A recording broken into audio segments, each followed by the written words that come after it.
Hello guys, my name is Orest. I'm a war reporter from Ukraine, originally from Lviv, but now we are situated in the absolutely opposite side of our country, in unfamous Donbas, in the city of Kramatorsk. Within a dozen kilometers there are heavy fights happening basically on the three sides.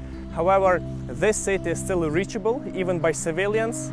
And welcome to Donbass. Let's try to kind of at least feel what is the situation here.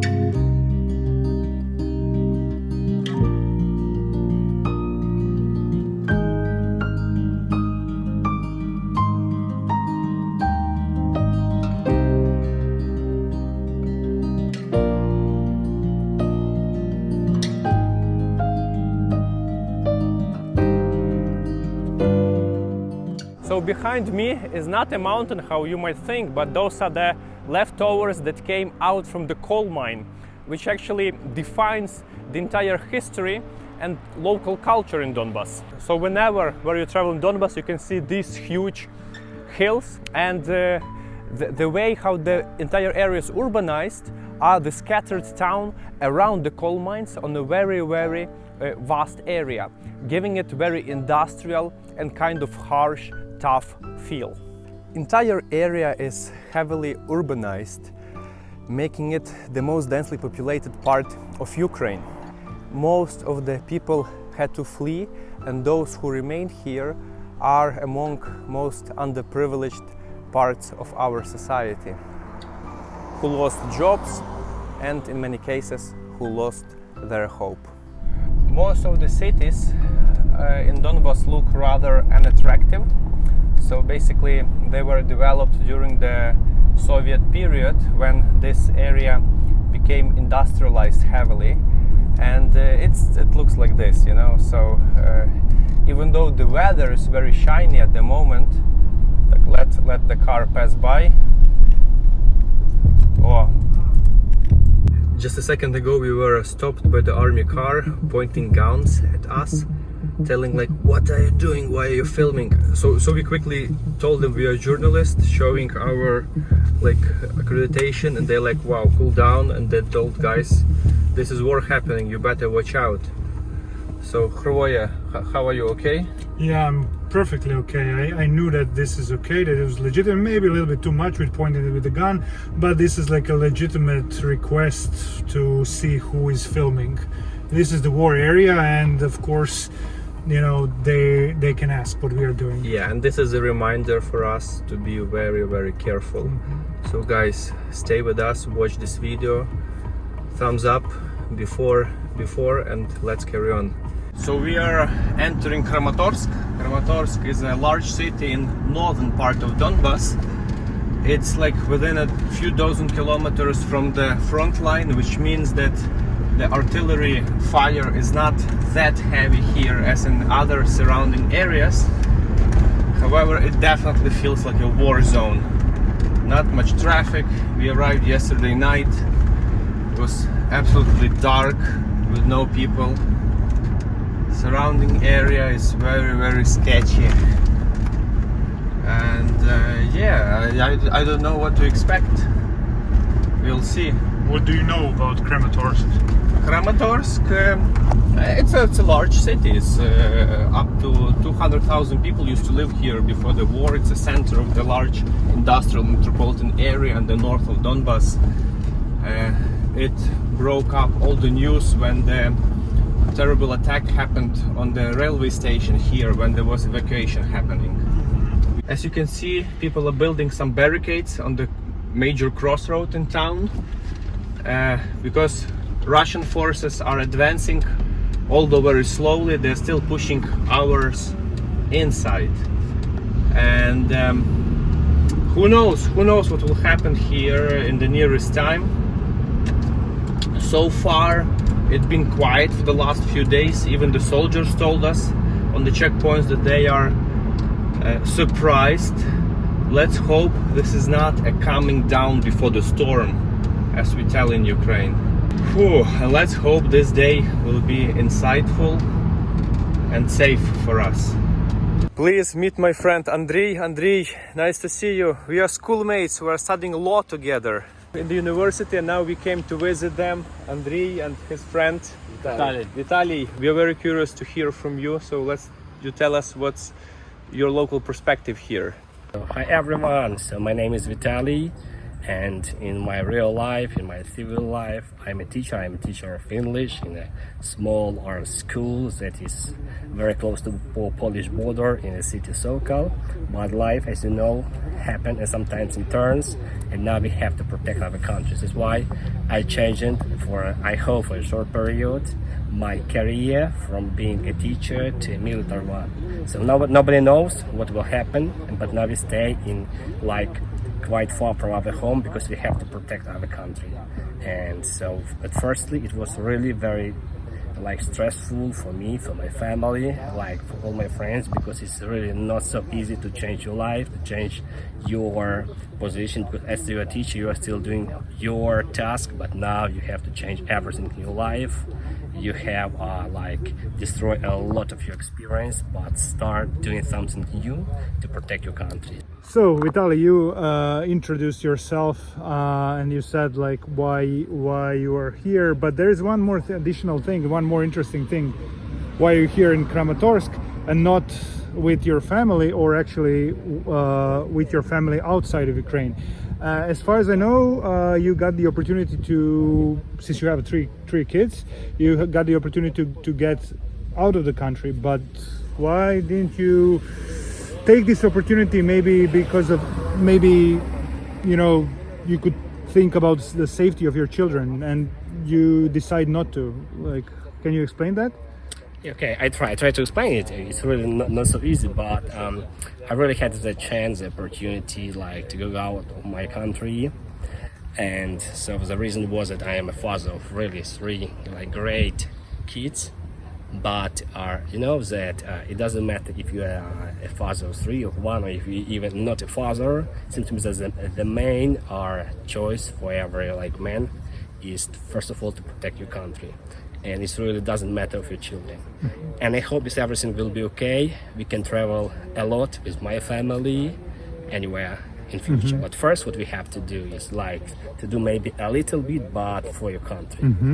To come back something that the country gave to you. So it was my choice. Maybe I don't know if it is really the right one or not, but at the moment I decided and made the choice to stay here and to protect. So, but it's also not easy for my country, for my family, because it's really big, and so all the responsibility now has to do my wife. So thanks to her, I'm here. So hopefully it's not gonna last for too long, and hopefully you can get to your family. I also hope it very soon. Okay, thank you. Thank you. Thank you. Andrei, this is for you, for your friends, for people who serve and defend our army. Productivity formula, self-help book. Thank you, Orest. Good luck. Слава Україні! Героям слава!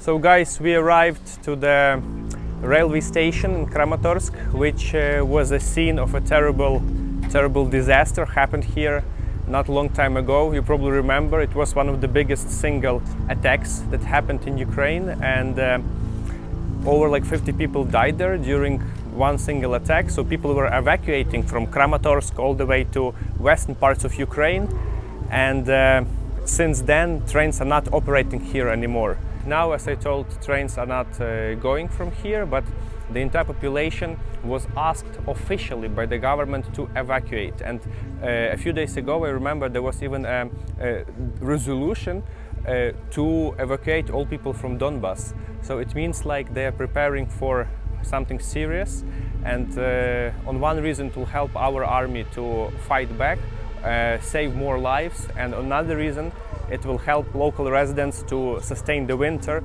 in the more adapted western parts of Ukraine.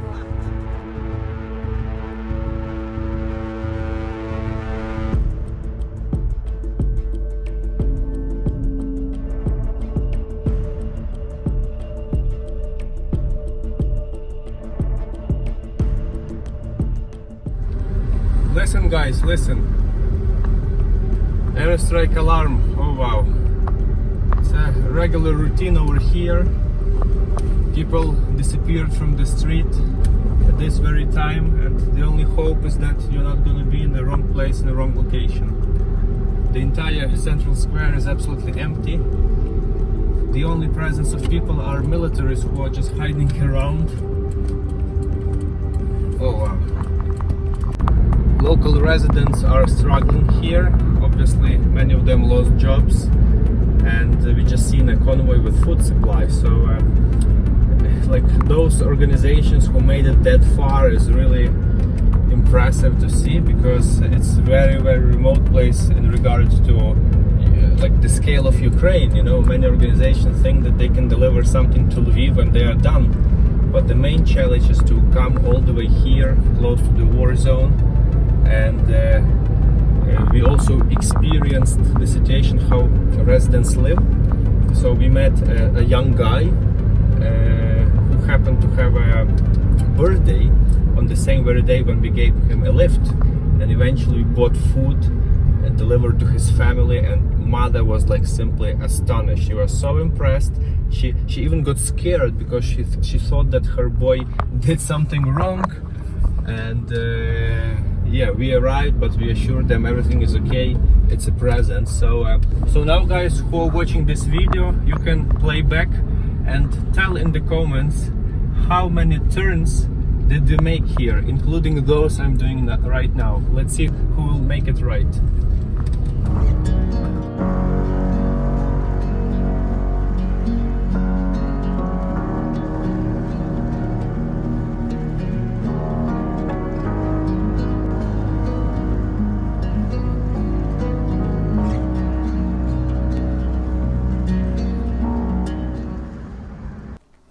How do you like this, Elon Musk? This is a Ukrainian version of Cyber Ukrainian Army truck, and basically it looks even more cool than the famous car all over the world.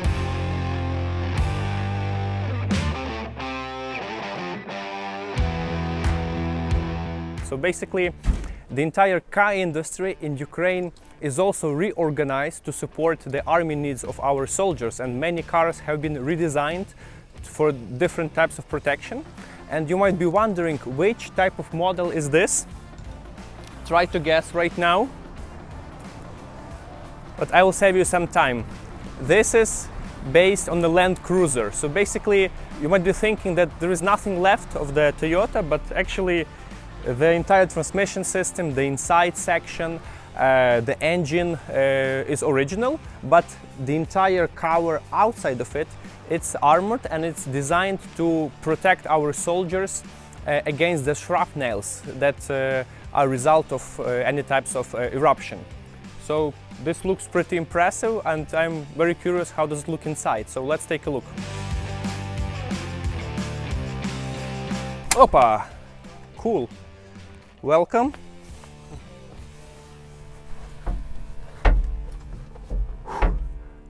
Feels very protected. Well done. Very basic inside with all these things. So basically it's designed just to drive, just to protect our soldiers, and preferably deliver them to some locations closer to the front line very fast, and obviously take out the wounded people. Let's go.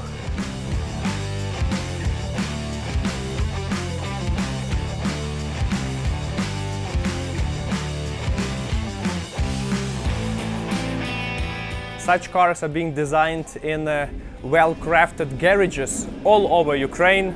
These guys, they actually build it up, and let's see inside the garage. So currently we see a Lada, which is being also, you see, painted, redesigned a little bit. Yeah, but this is very low-profile place. However, all around the country, including in Lviv, in Donbas, in central Ukraine, people use a lot of their creativity to adapt cars to war needs. And for example, one of my friends, even from Sweden, Jonas, I have another video with him. What he's doing is he's buying a truck in Sweden, adapts this to the war needs and then drives by himself personally all the way here to Donbas in eastern Ukraine. So I encourage you to watch that video, and if you like the entire idea of supporting with the car donations to Ukrainian army, please consider so. There is a very good project in Lviv, Bandermobil, that my friends are delivering like already over 100 trucks all around here, around Donbas. I'm going to provide the link down below. They do a great job, very advanced tuning on the cars, and this is one of the biggest actually help civilians can do in order to support our soldiers on the front line. Can you tell us about the situation here in Kramatorsk region and in your town? Situation in this town in Rushivka and other near city Kramatorsk is a little hard because everything we have attack rocket, attack ballistic missile, and attack air bombs. In the Drushkivka, in Kramatorsk, crash plant, crash school, and crash industrial center. Because in this center is very important in this regional. Because Russia troops is crash this checkpoint. So what do you need here? What kind of humanitarian допомога would you need? I understand.